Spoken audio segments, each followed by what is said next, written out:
Senator, thank you so much for joining us today. Good to be with you. Senator, you've been in this role just over 11 years now. Why should Arkansans vote for you again? Well, over the last 11 years, I've worked hard to make Arkansas a better place to live, to make our community safer, to get more money into people's pockets, and to make America strong and proud and confident in the world. We've had great successes with President Trump in the White House the first term and this last year of getting prices under control after Joe Biden's runaway inflation, of cutting taxes, of making our border secure, of rebuilding our military, and defending our interests around the world.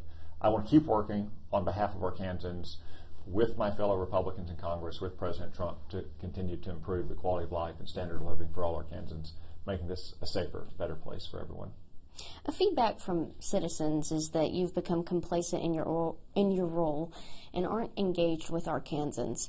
How do you respond to that criticism? Oh, I work every day on behalf of Arkansans. I hear from them, whether I'm traveling around the state, as I have done this week, talking to Arkansans, just for instance, talking with all their county judges at the County Judges Association meeting, of meeting with the Arkansans who come to visit me, of the many contacts we hear. I always am putting Arkansas first whenever I'm in the United States Senate, whenever I'm talking to President Trump, his senior cabinet officials, making sure that Arkansas has a voice and an advocate in the United States Senate. You know, it's the rare place in America when a state our size gives an equal voice to the states like California and Texas and Florida and New York. Senator Bozeman and I work very hard to make sure that Arkansas has an outsized voice in the nation's capital. I'm working every day on behalf of Arkansans. Other criticisms of you is that when you first went to Washington, you were representing the people of Arkansas and their viewpoints.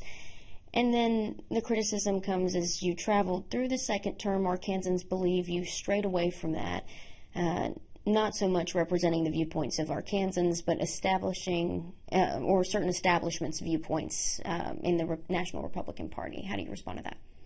Oh, I think I'm doing the work of Arkansans who want lower taxes. They want prices to be under control. They want our border to be secure, our streets to be safe, our military to be strong. That's what I hear from Arkansans constantly. That's what I've heard from them for the last 11 years that I've represented them in the Senate. That's what I'm trying to accomplish in the United States Senate for them. I think that's what we've been able to accomplish, especially over the last year with President Trump back in the White House, and what I'll continue to do for the next 6 years if Arkansans reelect me to be their senator.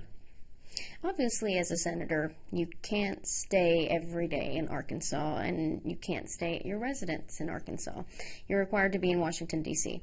Well, you're right. We have to be in Washington a lot, and especially last year in President Trump's first year back in office. We were legislating a bunch. We unfortunately had a long government shutdown that required us to be away. But I always enjoy being home in Arkansas, talking to Arkansans, traveling the state, hearing from them, sharing what's happening in Washington, D.C., in the U.S. Senate. Now, obviously, you're very involved in foreign policy, and the president is touting success of how much has changed since he's taken the presidency. Big role that you have in that success.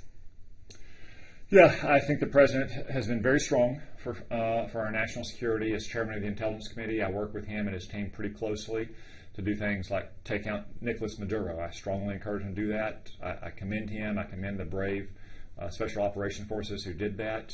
Nicolas Maduro's regime in Venezuela had flooded our country, to include our state, with drugs. Likewise, I was always a strong advocate for taking military action against Iran. The president did that last summer, that eliminated their nuclear threat. The president's been very strong fighting against terrorists who still want to kill us in the United States here today. So it's very important that we remember the very foundational responsibility of any government is to keep its people safe. Only when they're safe can they exercise their rights, can they prosper, can they get better jobs, get higher wages, can they improve their communities. We have to focus first and foremost on keeping our country and our community safe, and I do that every day when I'm in the Senate. Senator, you've been very supportive and worked hard on border policies.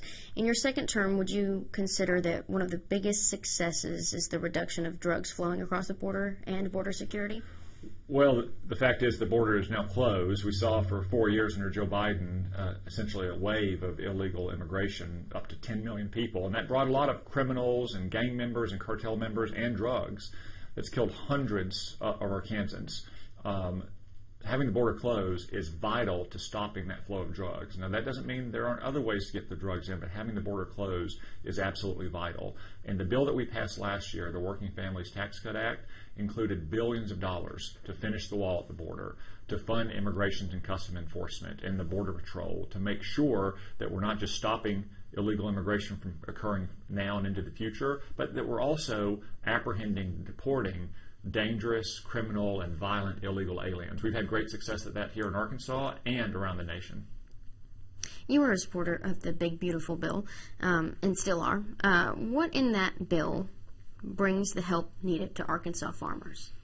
Well, there's a farm bill as part of that bill. A lot of people focused on just the tax cuts, and the tax cuts are great, but we've needed a new farm bill for some time now. Senator Bozeman is the chairman of the Ag Committee. He wrote a great farm bill that has a lot more farm in it than past farm bills. It also has a lot of important welfare reforms like food stamps. That means that Arkansans later this year are going to start benefiting from that new farm bill. Now, in the meantime, of course, it's still very difficult times in farm country. That's why I worked with Senator Bozeman and the administration to get the Farmers Bridge Assistance Program into place, which provides up to $12 billion of bridge aid from last season until the end of this season when the new farm bill comes into place. We're still exploring other ways that we can help farmers until the new farm bill gets into place later this year, but I was very pleased to support it. If reelected, what legislation do you envision sponsoring that not only benefits the country, but Arkansas and Arkansas farmers and the people of Arkansas? Well, there's a lot of different ways that we can work on behalf of Arkansas farmers and all Arkansans. You know, the main part of the farm bill we passed last year was the farm support programs. But there's plenty of other programs that need to still be reauthorized, like the conservation program, for instance, or various forestry programs. Arkansans who are working in manufacturing, especially defense manufacturing. I've done a lot of work to get new jobs and new investment here in the state, like in Fort Smith or Little Rock Air Force Base, the Pine Bluff Arsenal, and the Defense Park outside of Camden. I still think we need to continue to try to get taxes lower on Arkansans.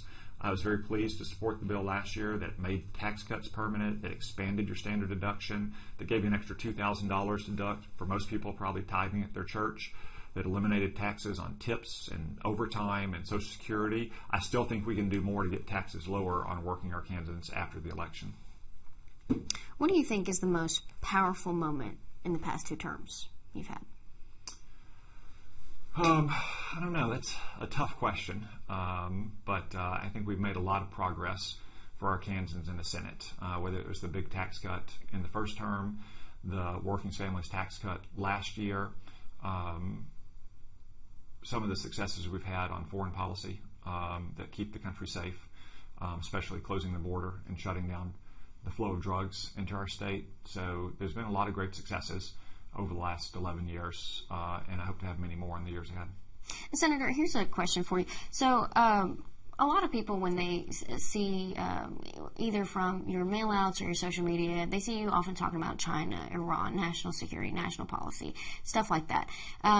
So when Arkansans see that, they don't see the word Arkansas in those videos, and they're wondering, how does China affect Arkansas? Tom Cotton needs to be talking about Arkansas. How do you respond to that? Well, unfortunately, you see China's malign activities here in Arkansas. We've had Chinese espionage cases at the University of Arkansas. China has stole proprietary rice technology that we use. China has taken thousands of jobs through their economic predation against American industry. So when I talk about the threat to China, or from China, that's very much a threat here in day-to-day lives to Arkansans. What about your weakest moment in the past 2 terms? It's not something that we like to talk about, but where do you think, if reelected, could improve? I was obviously disappointed in the Biden administration years about some of the failures there. I didn't support any of them, but it's a reminder of how important the elections are. If we had held on to the Senate in 2020, just one more seat, we could have stopped the worst excesses of the Biden administration. That's one reason why I work so hard, not just to elect Republicans here in Arkansas, but to elect other Republicans around the country, because I and John Bozeman are a better advocate for our state if we have more common sense conservatives in the U.S. Senate. The 4 years of the Biden administration, though, is just a reminder of how much bad government policy can hurt working Arkansans. And I'm committed not just a winning re-election here, but getting a Senate majority re-elected, so we can continue to pursue policies that make life better for Arkansans, and we can try to stop really bad ideas. When you travel around the state and you talk to everyday Arkansans, what are the concerns that you hear? They're very worried about the cost of living, and I understand that. We had almost 10% inflation under Joe Biden's administration. Now, inflation has come down, but prices are still pretty high. We're working to get prices lower, like gasoline at the pump, but just as important, we're working to put more money back in the pockets of Arkansans through tax cuts and job growth and higher wages. They're also very worried still about the threat of illegal immigration and what it brings in terms of crime and drugs. And of course, they're worried about some of what they see in the news from abroad, whether it's the continued threat of Iran or what the threat China poses to our nation, or the continued threat of terrorism. So those are just a few of the items that I hear from Arkansans. Arkansas is ranked the top food insecure state in the nation. It's a farming state. One would think, common sense, it's a farming state. We have farmers. We should be able to put food on the table. What's not working here? Well, I think for a lot of families, we need to get people to work, and we need to get them working at wages where they can put food on the table for their families. Of course, I support safety net programs that are designed for people who have lost their job or who are down on their luck.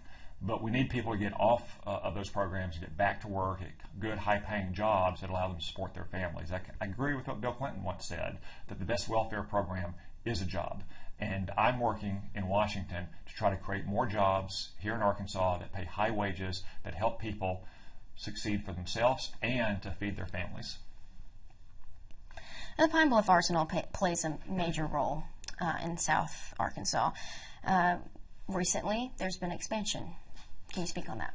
Yeah, unfortunately, a year ago, Pine Bluff Arsenal actually had a very uncertain future. The Army had made the proposal that might have even closed the arsenal, as well as some of its other arsenals and ammunition plants and depots around the country. I went to work with Senator Bozeman and Congressman Westerman to stop that. The Pine Bluff Arsenal is not some outdated relic, as some of the bureaucrats in the Army seem to think.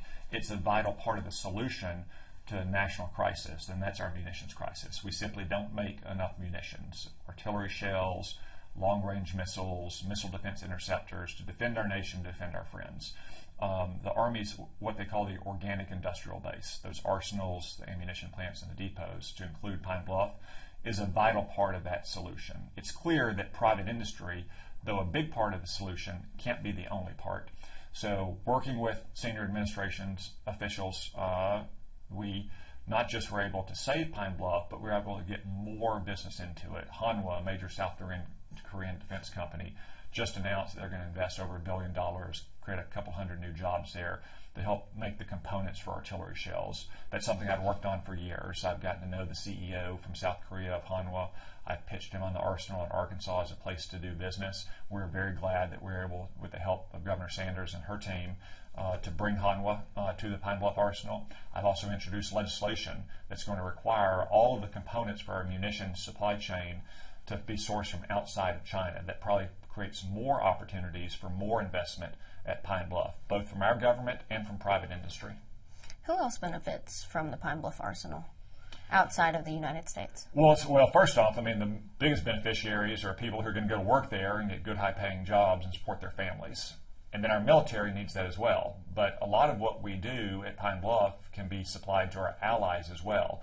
And part of what President Trump has stressed, and I've always said, we want our allies to pull a lot more of their weight, whether it's NATO allies, whether it's our friends in East Asia who act as partners against a rising China, or friends in the Middle East like Israel, the United Arab Emirates.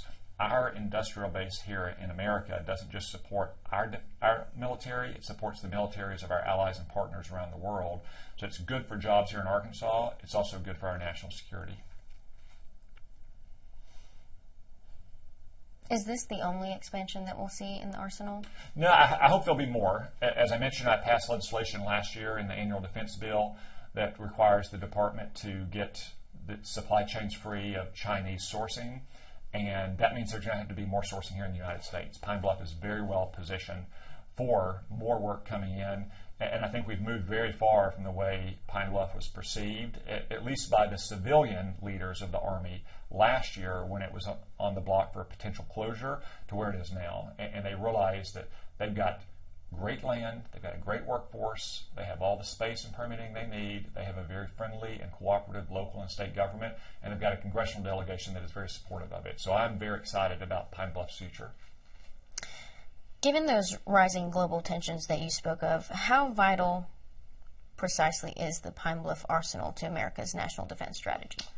Pine Bluff Arsenal is incredibly vital to solving our munitions crisis. And our munitions crisis means that if we don't solve it, that means the troops we send down range might not have the weapons they need to defend themselves or to succeed in their missions. I think the Army now recognizes that its organic industrial base, places like Pine Bluff Arsenal, really are a key part of the solution. That's why we've got this new investment from Hanwha, the South Korean defense company, for over $1 billion. That's why I think we can hope to see more in the years ahead, because there's still a lot of capacity at the Pine Bluff Arsenal. So I'm very excited about its future and what it means for our national security. Senator, your last message to voters. How are you going to get a country that's divided already trickling down into a state that's becoming so divisive? How are you going to get voters to vote for you in this election? Well, I just asked them to look at my record of serving them and being their voice and advocate in the U.S. Senate. For 11 years now, I've worked to keep our country safe, to keep our streets safe, to keep dangerous criminals and drugs off of our streets, to support law enforcement, to get costs under control, to put more money back in their pocket, and to improve their quality of life. That's what I've been trying to do for the last 11 years. Obviously, it's easier to do when we had Republican majorities and President Trump in office. We're going to keep doing that, though, for this year and hopefully for the next 6 years in the future. Senator, thank you for your time. Thank you.